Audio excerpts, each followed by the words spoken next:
talking about reintroducing Pets Corner to the base budget. Yes.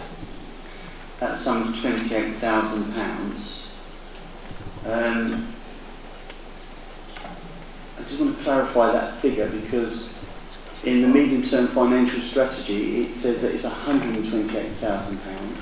Just wondering what the reason for the difference is. It's taking us a long time to rearrange the budget that we inherited because of financial constraints, but slowly, like the playhouse and so on, we're determined to actually take those things back into the general fund and guarantee that they actually survive. They had a very, very shaky start 10 years ago. There was a blank as far as after 3 years funding. The playhouse would be one closed, the museum, everything, it was all up in the air. We're taking back from the discretionary fund, bit by bit, while the general fund can manage it, and to actually secure those services in the long term. On page 79 of the same report,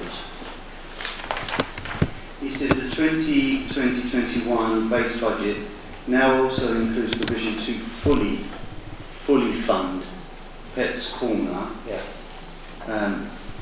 from the general fund, but the full cost remaining in the discretionary services fund is actually £128,000 and not £28,000.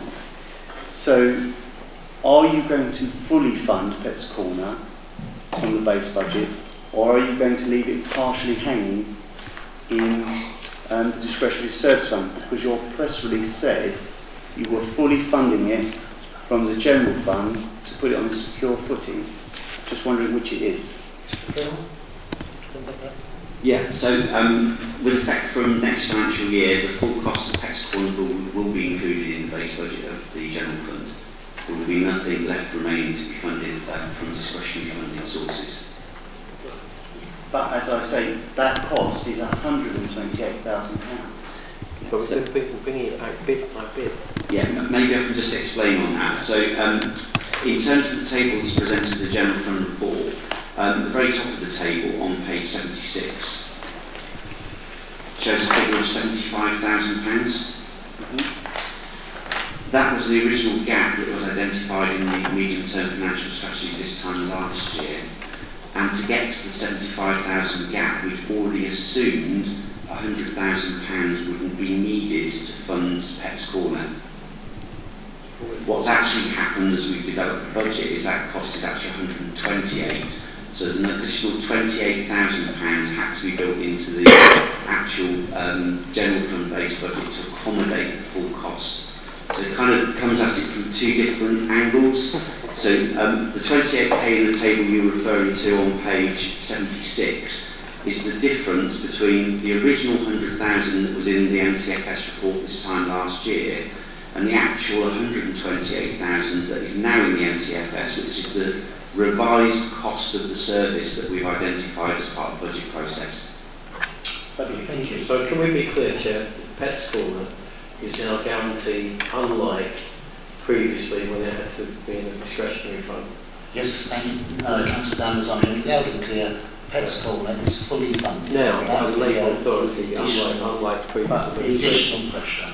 Can we have one last question, please? I think, So I think if you want to drill down further into that sort of detail, you could have submitted the question in advance. No. You're welcome to meet with Mr. Freeman. I have met with him. The £75,000 original MTFS target saving is already listed here, but it does say in the MTFS £128,000 saving required. 75 plus 28 doesn't equal 128, that's where I'm coming from. Thank you, Councillor Perrin. Mr. Freeman, would you like to explain once again? I honestly, I think I got it. Okay, so this time last year, the report that was presented in the MTFS showed a budget gap for this year of £75,000. That was our starting point for this year's budget. Within that 75,000 total, there was an element built into the MTFS which was to try to fully fund Pets Corner in the base budget, and at that time that figure was £100,000. So it's 128. No, it was 100,000 this time last year. I have the paperwork you gave me. And you published. It says 128. So in the MTFS that's presented tonight in the papers, the figure is 128. It's gone up by 28,000. And it's the 28,000 that has grown in terms of the overall cost of delivering the service that is shown in the table 1. Because we'd already provided for the 100,000 in the 75 gap when we arrived at the MTFS figure this time last year. Well, outside this meeting, I'm quite happy, Chair, to circulate the spreadsheet I received last year that says £128,000. And our alternative budget last year said £128,000 because we were told last year it was £128,000, not £100,000. Well, I'll be very happy to see that report. Thank you, Councillor Perry. Now, are there any other questions? Not this time.